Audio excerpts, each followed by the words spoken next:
Pagbalik sang tradisyonal nga prosesyon sa Biyernes Santo, gindagsa sa mga deboto sa Bacolod City. Yari ang report. Gindagsa sa madamo nga mga Katoliko kag deboto sa San Sebastian Cathedral ang prosesyon sa mga imahe ni Cristo nga ginpatigayon sa Bacolod City sang Biyernes Santo. Matapos ang masobra duha ka tuig, liwat nga naobserbar sa mga tumuluo ang ini nga prosesyon. Kung saliin ginasaysay paagi sa mga imahe ang naagyan ni Cristo sa Kalbaryo. Gani kaangay na lang ni Nanay Concepcion kag Armelinda nga tuigan na nga tradisyon ang mag-upod sa prosesyon. Ang importante diyan ang pagatpag isang bugay.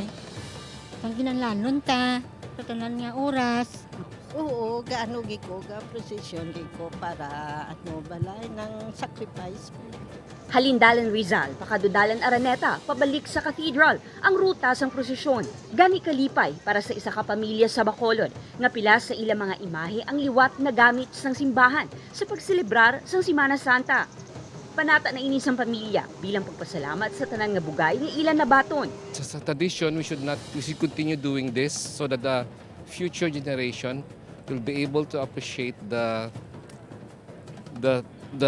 weight of the cross that our Lord Jesus Christ carried on the way to Calvary.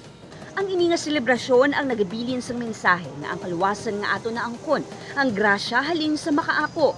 Butang nga dapat naton markahan sa aton pagtuo. This Holy Week, we are being reminded by the good bishop about the spirituality of stewardship, no? Nga tanan inigin tugyan lamang sa aton sang Dios. Ini nga kaluwasan, ini nga kabuhi, tanan ini bugay lamang kagrasya sang Dios.